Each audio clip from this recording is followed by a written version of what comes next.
In this screencast, we are going to explore how to find the area of trapezoids.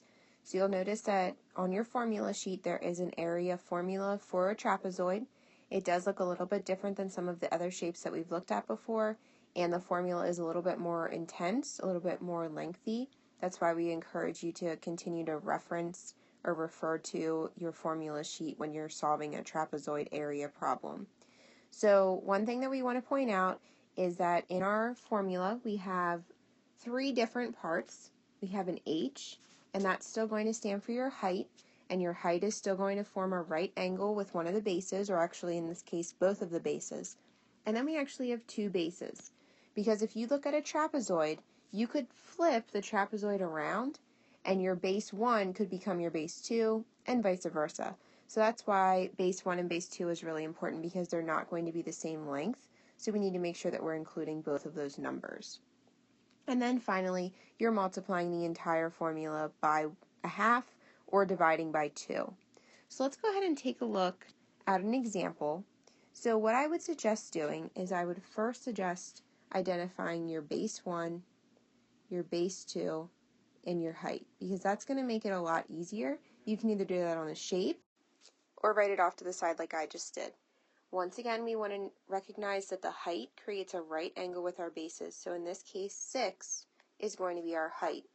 And then we have two other numbers. If we had a number over on this side, let's say it was 5 or something along those lines, this would not count because it's not the height of our shape. We need to look then at our base 1 and our base 2.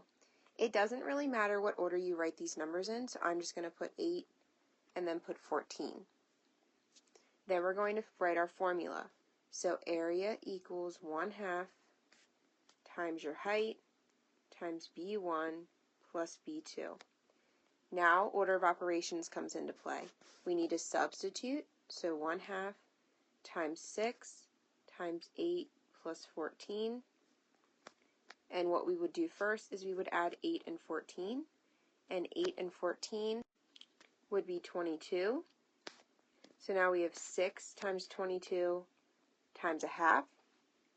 Now that you're dealing with multiplication, you could go in any order. So I'm going to do half times 6, and half of 6 is 3, because that's going to make my multiplication of 3 times 22 a little bit easier. So when I do 3 times 22, that is going to get me to 66. So my answer for my area of this trapezoid would be 66 feet squared.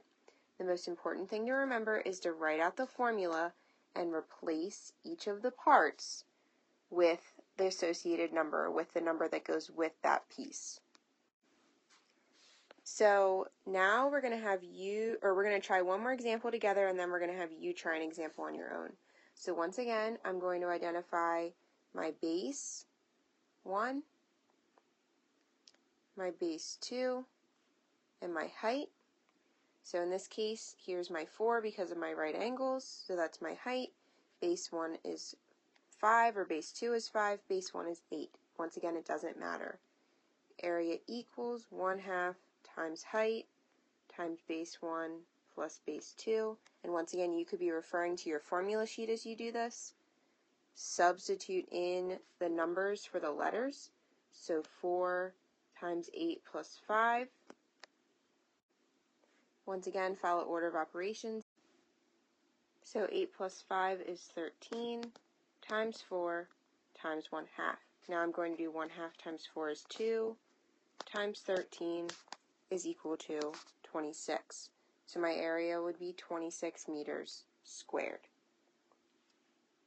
Once again, use the formula. Fill that in with your numbers. Okay, so let's go ahead and have you try this one on your own. Remember, you want to identify your base 1, your base 2, and your height.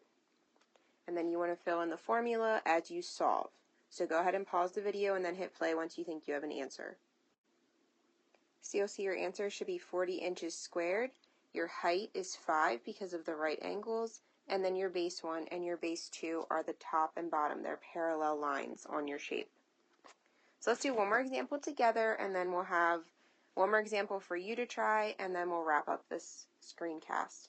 So once again, we want to identify base 1, base 2, and our height. We want to look for our right angles. That's going to tell us our height. So in this case, it's 12.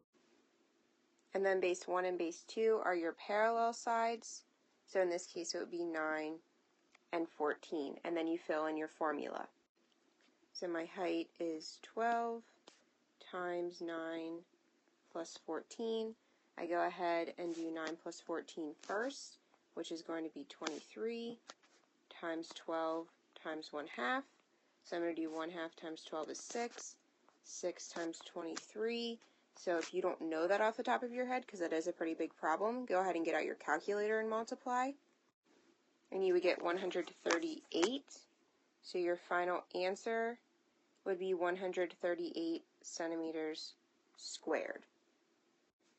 Once again, you should be getting the hang of this because we have been using the idea of substituting numbers in for letters in all of our equations.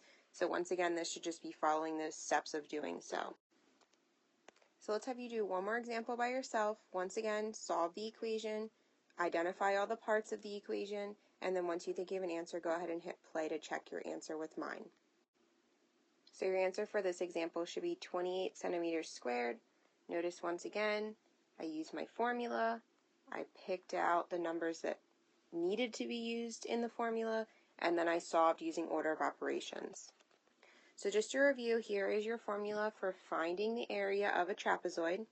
Reviewing, your base 1 and your base 2 are your two parallel sides, and then your height makes that right angle with the bases. So make sure that your height forms the right angle with the base and you're not using your diagonal sides at all.